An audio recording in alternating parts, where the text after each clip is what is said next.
ഇന്ന് ലൈവ് ഇട്ടിരുന്നോ? ഇന്നലെ ഞാൻ അവസാനം വന്നപ്പോഴേക്ക് പ്രകാശേട്ടൻ ഇങ്ങനെ നിർത്തി പോവാന്നൊക്കെ ആയിരുന്നു. അപ്പോഴേക്കാണ് എനിക്ക് വരാൻ പറ്റിയത്. ലൈക്ക് കോടി കിട്ടട്ടെ എന്നിട്ട് പോയാൽ മതി. അല്ല, ഞാനും കുറേ നേരമായി 1:30 പറഞ്ഞിട്ട് ഇങ്ങനെ വരുന്നവരോട് പറയുന്നുണ്ട്, ആരും ലൈക്ക് തരുന്നില്ല.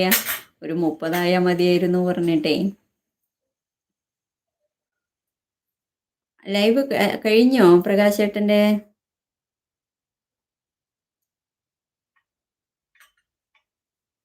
പ്രകാശേട്ടാ, ഷീജയ്ക്ക് ചാനലുണ്ട്. പ്രകാശേട്ടാ കൂട്ടാക്കാം. ഓക്കെ, 30. ലൈവ് കഴിഞ്ഞോ? ഇന്നെന്താ നേരത്തെ ഇട്ടോ? ഇന്നലെ വൈകിട്ടാണ് എത്തിയത്, അതുകൊണ്ട് വൈകിട്ടാണ് ലൈവ് ഇട്ടത് അല്ലേ? പ്രകാശേട്ടാ, ഇപ്പോൾ ഈ ഷീജ നമുക്ക് കൂട്ടാക്കാം.